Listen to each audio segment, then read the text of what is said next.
When did you realize the person everyone warned you about was actually trying to protect you? I was 12 when Marcus moved in next door. The whole neighborhood buzzed with whispers within hours. That's the man from the news, Mrs. Henderson said, clutching her pearls like they could protect her from whatever evil she imagined. The one who went to prison. Mom grabbed my arm that first evening as I headed outside to ride my bike. Her fingers dug into my skin hard enough to leave marks that would still be there the next morning. Stay away from that house, she said, her voice sharp with a fear I'd never heard before. That man is dangerous. He hurt children. I wanted to ask how she knew, what exactly he'd done, why someone dangerous would be allowed to live in our neighborhood. But the look in her eyes stopped me cold. This wasn't up for discussion. For weeks, I watched him through my bedroom window. He kept to himself, tending a small garden that was actually quite beautiful. Tomatoes and sunflowers, mostly, arranged in neat rows with little handwritten labels stuck into the soil. He never made eye contact with anyone, never waved back when kids rode past. When children appeared on bikes, parents would immediately call them back inside, their voices sharp with panic. The mailman wouldn't even walk up his driveway. He'd throw packages from the sidewalk and hurry away like the house itself was contaminated.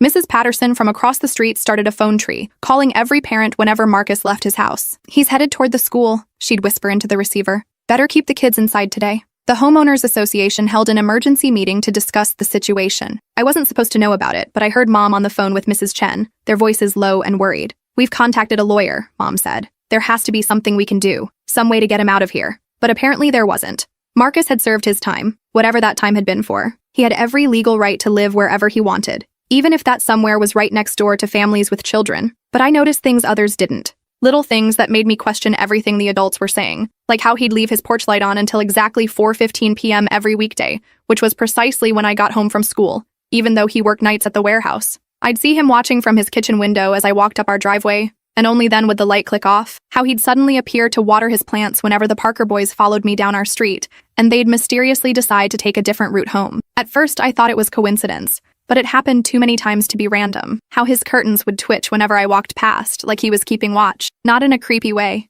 more like a guard dog checking for threats. I started paying attention to his routine. Every morning at 7:30 a.m., he'd leave for his night shift at Morrison's warehouse, dressed in a simple blue uniform with his name embroidered on the pocket. He drove a beat-up Honda Civic that looked like it had seen better decades. He'd return at 6 a.m., park in his driveway, and go straight inside without looking around. On weekends, he'd work in his garden, but the moment children appeared outside, he'd pack up his tools and disappear. If a kid's ball rolled into his yard, he'd throw it back over the fence without coming outside. When Girl Scouts came selling cookies, he'd leave money in an envelope taped to his door with a note saying to keep the change. It was like he was trying to be invisible. Mrs. Henderson organized what she called safety patrols, parents taking turns walking the neighborhood, keeping an eye on Marcus's house. They'd write down when he left, when he returned, who visited him, no one ever did, what packages he received. We need to document everything, she announced at the next homeowners meeting, in case something happens. But what struck me was how hard Marcus worked to avoid giving them anything to document. He never lingered outside, never spoke to neighbors unless directly addressed, and even then his responses were brief and polite. Never played music loud enough to hear. Never had parties or visitors. If he was a predator, he was the most antisocial predator I'd ever heard of. One evening in October, I was walking home late from the library when 3 older boys cornered me behind the gas station. Jake Morrison and his friends, the same ones who'd been making my life hell since middle school started. Look what we got here, Jake sneered, shoving me against the brick wall hard enough to scrape my shoulders. Little bookworms all alone. Jake was the kind of kid who'd been held back twice and was already shaving in 7th grade. His friends, Tyler and Brett, were smaller but mean in that pack animal way that made them dangerous. They went through my backpack, laughing as my books scattered across the dirty pavement. One of them grabbed my math homework, the assignment I'd spent 3 hours perfecting, and tore it in half. Another kicked my water bottle, sending it rolling into the gutter, where it landed in a puddle of something that smelled like rotting food. Please, I said, hating how my voice cracked. Just leave me alone. Ah, little baby's gonna cry, Jake taunted, shoving me harder against the wall. The rough brick caught my jacket and tore a hole near the shoulder. Maybe we should teach you some manners. Show you what happens to freaks who think they're better than everyone else. Tyler pulled out his phone and started recording. This is gonna be great, he laughed. We can put it online. Show everyone what a loser you are. I closed my eyes, wishing I could disappear. Mom was going to kill me for coming home late. The librarian had warned us about walking alone after dark. I should have called for a ride. Should have asked someone to walk with me. Should have done anything except put myself in this situation. That's when Marcus appeared. He didn't run or shout or announce himself dramatically. He just stepped out from behind the dumpster where he must have been taking out trash from the Chinese restaurant and asked quietly, "Problem here?" His voice was calm, almost conversational, but something about it made the hair on my arms stand up. He wasn't a big man, maybe average height, lean build, the kind of person you wouldn't notice in a crowd. But the way he stood, the way he looked at the boys without blinking, suggested someone you really didn't want to mess with. The boys looked up, and I watched recognition flash across their faces. Jake's cocky grin disappeared instantly. His friends took a step back, suddenly looking very young and very scared. "No problem, mister," Jake stammered, his voice completely different from the confident bully tone he'd been using seconds earlier. "We were just leaving," Marcus said, his voice still calm but carrying an edge that made even me nervous. "Yeah," Tyler agreed quickly, stuffing his phone back in his pocket. "We were just leaving." Within seconds, all three of them were gone, leaving my things scattered everywhere and me standing there shaking. Marcus knelt down and helped me collect my books. Up close, I could see the deep sadness in his eyes, lines around them that spoke of sleepless nights and old pain. His hands were gentle as he straightened the pages of my torn notebook, careful not to make the damage worse. "You okay?" he asked, handing me my backpack. I nodded, not trusting my voice. "They hurt you?" I shook my head. The brick wall had scraped my shoulders, but that was nothing compared to what might have happened if he hadn't shown up. "Good." He stood up, brushing dirt off his knees. "You should get home. It's getting dark." "Thank you," I whispered. He nodded but didn't smile, just turned and walked back toward the dumpster, shoulders hunched like he was carrying the weight of the world. I made it home just as Mom was starting dinner. She took one look at my torn jacket and the scrapes on my hands and immediately launched into protective parent mode. "What happened? Are you hurt? Where have you been?" I told her about staying late at the library, about the boys cornering me, about someone scaring them away. I didn't mention who that someone was. "This is exactly why I don't want you walking alone after dark," she said, dabbing antiseptic on my scraped palms. "There are dangerous people out there." The irony wasn't lost on me. The dangerous person everyone warned me about had just saved me from actual danger. The next day, Mom was waiting when I got back from school. Her face was white with fury, and I knew immediately that someone had seen me with Marcus. "Mrs. Chen saw you talking to him," she said, her voice shaking with a mixture of fear and anger. "I specifically told you to stay away from that monster." "But Mom, he just helped me. Don't you dare defend him," she snapped, and I was shocked by the venom in her voice. Mom rarely raised her voice. "Never use that tone with me. Do you have any idea what kind of man he is? What he did to children before he went to prison?" I tried to explain about the bullies, about how Marcus had just been taking out trash and happened to be there, about how he'd never even really talked to me. But Mom wasn't listening. She was already grabbing her keys. "We're going to see Pastor Williams," she announced. "Right now." The drive to the church was silent and tense. Mom's knuckles were white on the steering wheel, and she kept glancing at me in the rearview mirror like I might disappear. Pastor Williams met us in his office, which was decorated with crosses of every size and material, family photos showing 3 generations of smiling people, and motivational posters with Bible verses in flowing script. He was a kind man in his 60s, who'd baptized me as a baby and had always treated me like one of his own grandchildren. But today, his expression was serious as he sat me down and spoke in careful, measured words about dangerous people and how they operated. "Predators are smart, Emma," he said, leaning forward with his hands clasped on his desk. "They don't look like the monsters in movies. They look like friendly neighbors, helpful teachers, respected community members. They pretend to be kind to gain children's trust." He pulled out a pamphlet from his desk drawer, one of those educational materials with pictures of smiling adults talking to children, designed to teach kids about stranger danger. "They study kids' routines," he continued, pointing to illustrations that suddenly seemed more sinister than educational. "They learn their vulnerabilities, find ways to seem helpful. They position themselves as rescuers so children will trust them." "But he didn't offer me anything," I protested. "He just scared away some bullies and told me to go home." Pastor Williams nodded gravely, like this was exactly what he'd expected me to say. "That's precisely what I'm talking about. He positioned himself as your rescuer so you'd feel grateful to him. Trust him. Next time, he might offer to walk you home for safety, then maybe invite you inside for a snack or to use the bathroom." He opened the pamphlet to a page showing the progression of predatory behavior. The slow escalation from helpful stranger to dangerous situation. "That's how these men operate, sweetheart. They're patient. They build relationships slowly. They make children feel special, chosen, protected." Mom squeezed my shoulder, her grip tight enough to hurt. "This is why you need to report any contact immediately, before you become his next victim." I nodded and promised to stay away, but something didn't add up in my 12-year-old brain. If Marcus was hunting for victims, why did he avoid children completely? I'd been watching him for weeks, and I'd never seen him try to talk to any kid in the neighborhood. When the elementary school bus stopped at our corner every morning, he'd retreat inside his house until it left.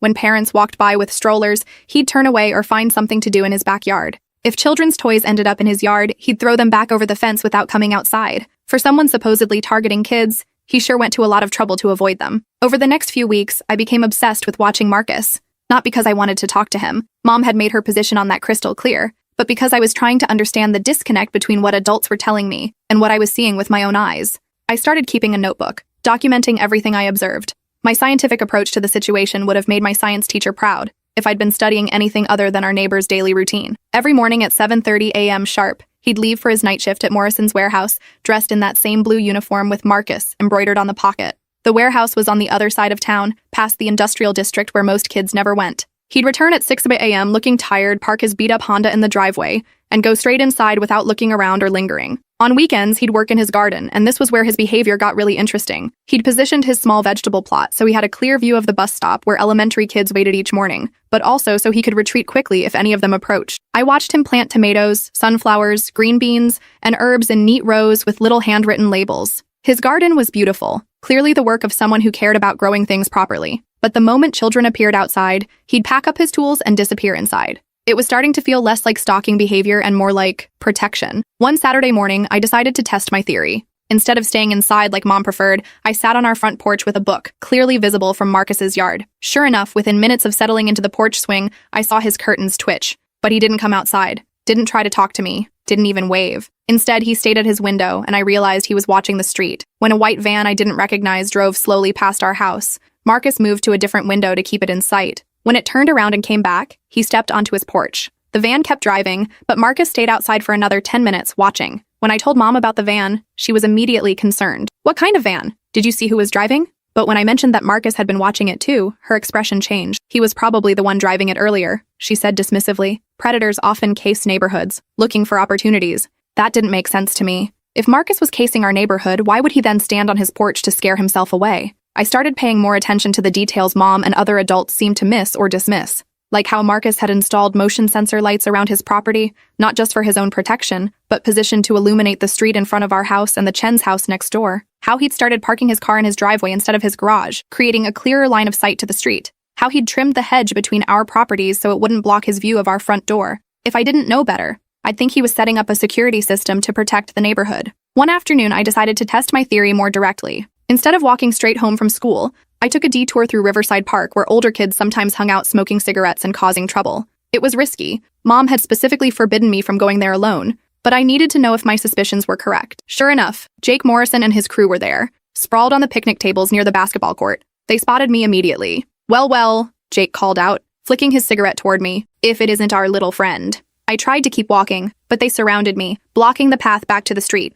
My heart was pounding, but I kept my expression neutral. If my theory was right, if Marcus was really watching over our neighborhood, "You look scared," Brett observed, grinning in that mean way that made my skin crawl. "Maybe we should walk you home. Make sure you're safe." They started closing in, and I genuinely began to panic. What if I was wrong? What if Marcus really was a predator, and I just put myself in danger to prove some stupid point? What if he wasn't even watching, wasn't even aware I was here? Yeah, Tyler agreed, pulling out his phone again. "We should definitely make sure you get home safe. Wouldn't want anything bad to happen to you." The way he said it made it clear that bad things were exactly what he had in mind. That's when I heard footsteps behind me. "There's my neighbor," Marcus said casually, like we were old friends who'd planned to meet at the park. "Ready to head home, Emma?" Jake and his friends immediately backed off. They didn't run this time, but they moved away from me, suddenly very interested in their cigarettes and phones.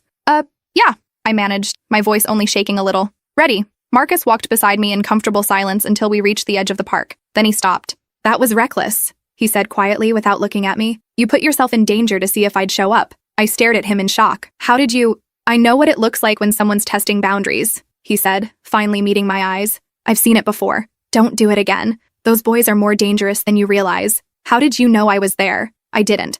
I was walking to the store and heard voices. Recognized yours." He started to walk away, then turned back. "And Emma? Next time you want to know something about me, just ask. Don't put yourself at risk for answers." That night, I lay in bed thinking about his words. How had he known I was testing him? And why did he seem more concerned about my safety than angry about being watched? I decided to take his advice. The next Saturday, I found him in his garden and approached the fence between our yards. He looked up from weeding his tomato plants, surprised but not unwelcoming. "You said I could ask," I said, gripping the chain-link fence between us. He set down his small shovel and gave me his full attention. Up close, I could see that his eyes weren't just sad. They were haunted, like someone who'd seen things he wished he could forget. "Why does everyone think you hurt children?" His face went very still. For a long moment, he didn't answer. I could hear birds chirping, a dog barking somewhere down the street, the distant sound of someone mowing their lawn. Then he sighed deeply, like he was releasing a breath he'd been holding for years. "Because I did hurt someone," he said finally. "Just not the way people think." Before I could ask what he meant, Mom's voice cut across the yard like a whip. "Emma Marie Johnson, get away from that fence right now." She was standing on our porch, phone in hand, looking ready to call 911. I started. "Inside. Now." The tone of her voice told me this wasn't up for discussion. That evening, Mom sat me down for the most serious conversation of my life. She'd called Pastor Williams, who'd called someone at the police station, who'd reminded her of Marcus's parole restrictions. Apparently, talking to minors was a violation that could send him back to prison. "Do you understand what you've done?" Mom asked, her voice thick with worry and anger. "You could have sent him back to prison. And worse, you could have put yourself in terrible danger." "But he didn't do anything wrong," I protested. "He just answered my question." "That's not the point," Mom said, running her hands through her hair in frustration. "The point is that you deliberately disobeyed me. You put yourself at risk. You interfered with a convicted criminal's parole." I wanted to tell her about the bullies, about how Marcus had never made me feel unsafe, about all the little things that suggested he was protecting rather than hunting. But I could see the fear in her eyes was real, and arguing would only make things worse. "Promise me," she said, gripping my shoulders. "Promise me you'll stay away from him. No more watching, no more questions, no more contact of any kind." I promised, but I couldn't stop thinking about what Marcus had said. He'd hurt someone, but not the way people thought. What did that mean? Late that Thursday night, I heard shouting from Marcus's yard. I peeked through my curtains and saw 3 men surrounding him on his front lawn. They were all bigger than Marcus, dressed in dark clothes, their faces twisted with anger. "We know what you did," one of them yelled, shoving Marcus backward. "We know why you were in prison, you sick freak. Kids aren't safe with you around," another shouted, pushing him from a different direction. Marcus stumbled but didn't fight back, didn't even raise his hands to defend himself. "Maybe we should take care of this problem ourselves," the third one said, and something about his tone made my blood run cold. Save the taxpayers some money. Marcus just stood there, hands at his sides, taking every insult and threat. He never raised his voice, never fought back, never even tried to defend himself. "I understand why you're angry," he said quietly, his voice calm despite being surrounded by 3 men who clearly wanted to hurt him. "I understand why you don't want me here." "Then leave," the first man spat. "Get out of our neighborhood before something bad happens to you." "We've got kids," another added. "We're not going to stand by and let some child molester live next door to our families."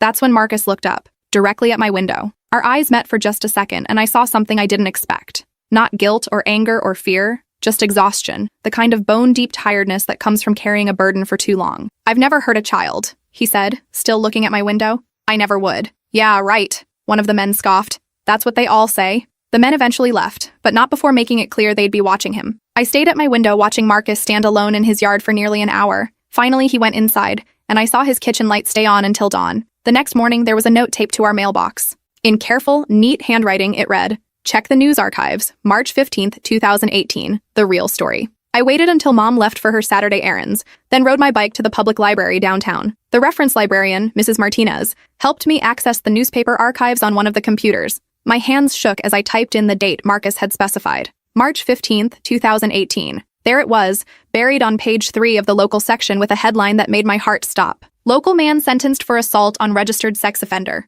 My stomach dropped as I read the first paragraph. The article wasn't about Marcus being dangerous. It was about him being arrested for attacking someone else, someone who was the actual predator. According to the report, Marcus Torres had discovered that his neighbor, David Kellerman, was sexually abusing multiple children in their neighborhood. The article was sparse on details, but it painted a picture that was completely different from what everyone in our current neighborhood believed. Marcus had been living in a different part of town 3 years ago. He'd noticed strange patterns around Kellerman's house, children going in happy and coming out upset, parents dropping kids off for tutoring sessions that seemed to leave the children traumatized, a pattern of behavioral changes in neighborhood kids that concerned him. When police failed to act on Marcus's reports, he'd confronted Kellerman directly. The confrontation turned violent, and Marcus was arrested for assault and battery. But buried deeper in the article was a quote from Detective Sarah Mills that changed everything. While Mr. Torres's actions were legally wrong, his persistence in reporting suspected abuse likely prevented further victimization. Several children have since come forward with allegations against Mr. Kellerman, who is now facing multiple felony charges.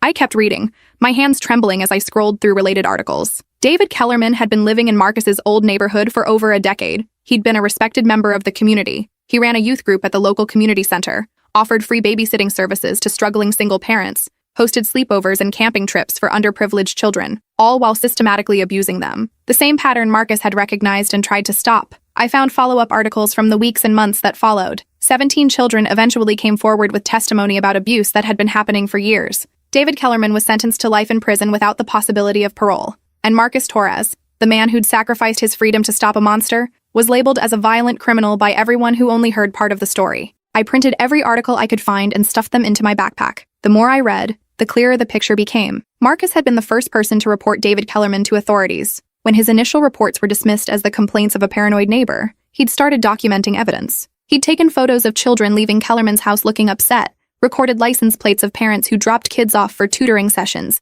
even followed Kellerman to public places to document his interactions with children. For months, Marcus had tried to build a case through proper channels. He'd contacted police, Child Protective Services, the school district, even the FBI field office. Everyone told him the same thing. Suspicion wasn't evidence, and they needed more than one man's accusations to launch an investigation, so Marcus decided to get the evidence himself. According to court records I found in the library's legal database, Marcus had confronted Kellerman directly, demanding he stop abusing children. When Kellerman laughed and threatened to have Marcus arrested for harassment, something in Marcus snapped. The fight sent Kellerman to the hospital with 3 broken ribs, a concussion, and a shattered wrist. It sent Marcus to prison for 3 years on assault charges, but it also opened the floodgates for Kellerman's victims to come forward. Within weeks of Kellerman's hospitalization, children started telling their parents what had been happening during those tutoring sessions and camping trips. The investigation expanded rapidly as more victims were identified, more evidence was collected, more charges were filed. By the time Marcus was sentenced, David Kellerman was facing 17 counts of child sexual abuse,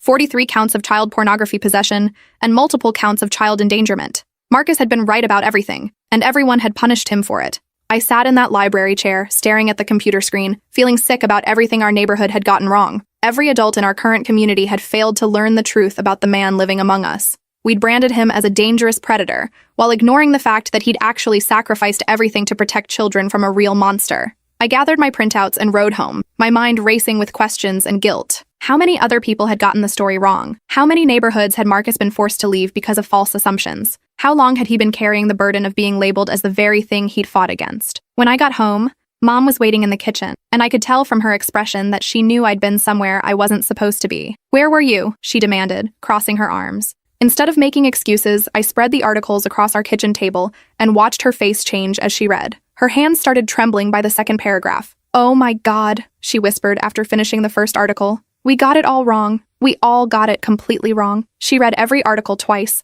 then sat down heavily in her chair like her legs couldn't support her anymore. "That man," she said, her voice breaking, "that man went to prison for trying to protect children, and we treated him like a monster." "Mom, there's more," I said, pulling out the articles about David Kellerman's sentencing. "Look at what he was trying to stop." As she read about the 17 victims, about years of systematic abuse, about a predator who'd used community trust to access vulnerable children, I watched my mother's worldview crack and reshape itself. "How did we get it so wrong?" she asked, tears starting to fall. "How did we completely miss the truth?" "Because everyone only heard part of the story," I said, and the part they heard made Marcus sound like the bad guy. That evening, Mom did something I'd never seen her do before. She walked across the yard and knocked on Marcus's door. I watched from the window as she handed him the printed articles and spoke quietly for several minutes. Marcus listened without interrupting, nodded a few times, then gently closed the door. When she came back inside, her eyes were red from crying. "What did you say to him?" I asked. "I apologized," she said simply. "And I told him I was ashamed of how we'd treated him." "What did he say?"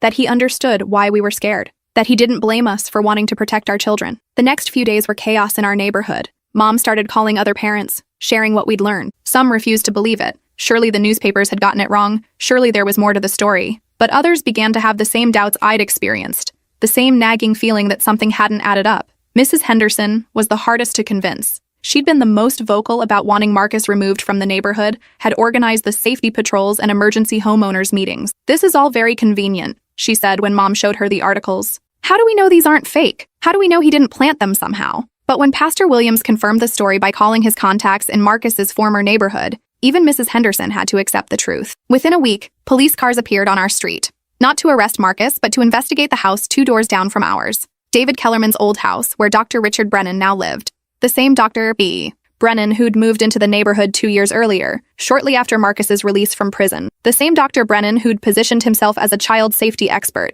hosting community workshops about protecting children from predators. The same Dr. Brennan who'd started an after-school tutoring program that met at his house twice a week. The same Dr. Brennan who'd volunteered to counsel children who'd been traumatized by news of the Kellerman case. And the same Dr.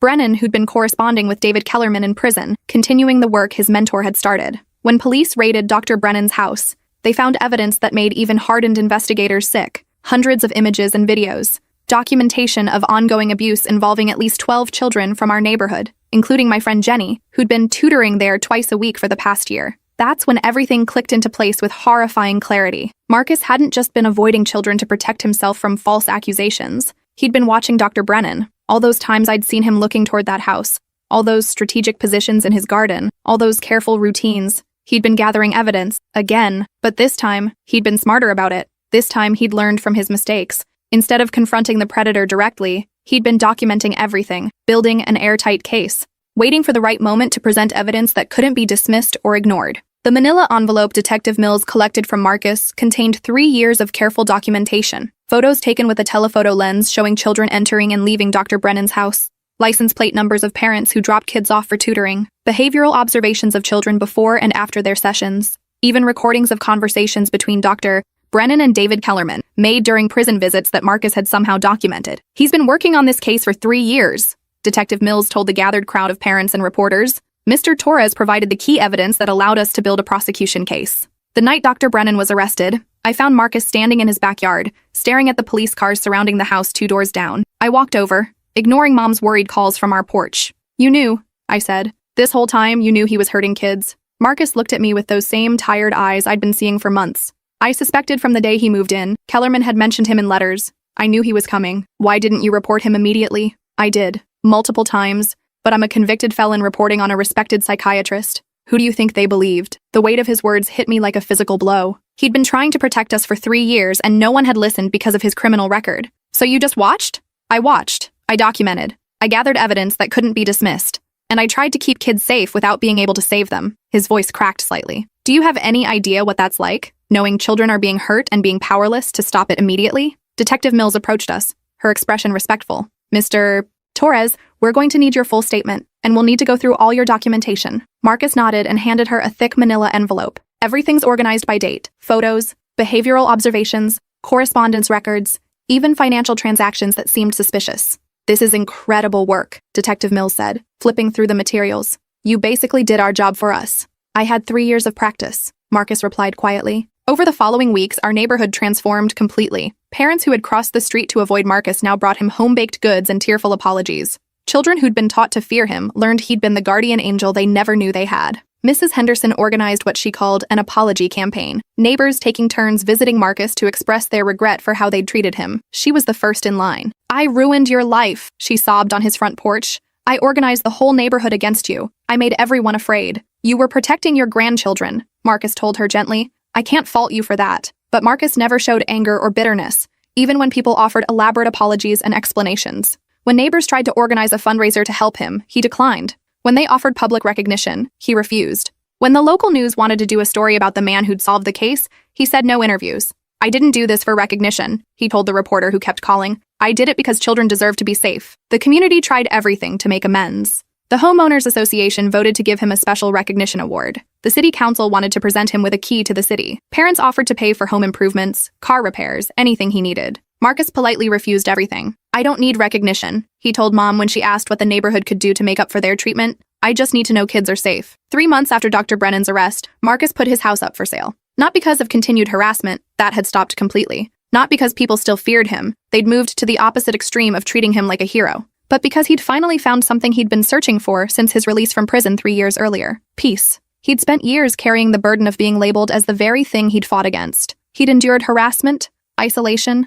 and constant suspicion while quietly working to protect the children who feared him. Now, finally, the truth was known. The real monster had been caught. The neighborhood was safe. His work was done. The day before he moved out, Marcus left me a note. "Emma, thank you for being brave enough to look for the truth when all the adults around you had stopped trying. You saw things they missed, asked questions they were afraid to ask, and refused to accept easy answers to complicated questions. Keep questioning what people tell you, especially when something doesn't feel right. The most important truths are often the ones that make people uncomfortable. You have good instincts. Trust them. Don't let anyone convince you to ignore what you see with your own eyes or feel in your gut. And remember that the people who seem dangerous aren't always the ones you need to fear. Sometimes they're the ones trying to save you. Stay safe, stay curious, and don't let anyone convince you to stop asking difficult questions." Marcus P.S. "I left something for you in the garden, behind the sunflowers." I found a small metal lockbox buried where he'd indicated. Inside was a key and a note. "For your bike lock. Kids should be able to ride safely without worrying about bullies or worse." There was also a photograph. Marcus in military uniform, much younger,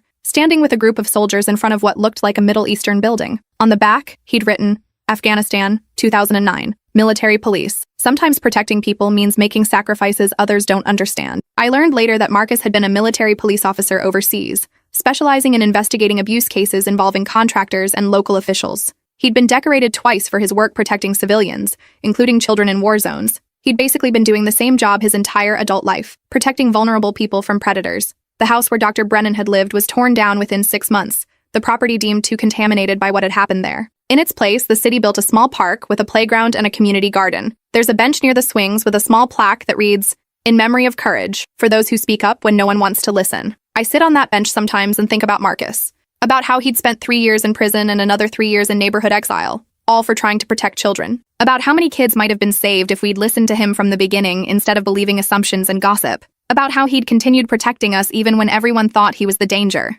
Now I'm 25, working as a social worker specializing in child protection cases. My colleagues all know the story of Marcus Torres, how a man everyone feared turned out to be the guardian angel our neighborhood desperately needed. It's changed how I approach every case, how I listen to every report, how I investigate every claim. I've learned to look beyond surface accusations and dig for the whole truth, even when that truth is uncomfortable or complicated. I've also learned to pay attention to the people others dismiss, the witnesses deemed unreliable because of their criminal records, the reporters whose past makes people uncomfortable, the advocates who ask difficult questions that make institutions defensive. Because sometimes the person everyone warns you about is the only one telling the truth. Sometimes the real monster is hiding behind community respect, professional credentials, and a friendly smile. And sometimes protection comes from the most unlikely places, from someone who's already lost everything but still refuses to stop caring. Marcus taught me that courage isn't about being fearless. It's about doing what's right even when the world punishes you for it, even when no one believes you, even when helping others costs you everything. Last month, I got a letter with no return address. Inside was a newspaper clipping about a child trafficking ring that had been exposed in another state, and a note in familiar handwriting. Some fights never end, but they're always worth fighting. Stay safe. Keep asking questions. A friend. I don't know if Marcus was involved in that investigation, but I hope he was. I hope he's somewhere out there, still watching out for kids who need protecting, still making sacrifices that others will never understand or appreciate, because the world needs more people like Marcus Torres. People who see danger others miss. People who act when institutions fail. People who sacrifice their reputation, their freedom, even their safety to protect the innocent. People who understand that sometimes being the person everyone warns you about is exactly what you need to be.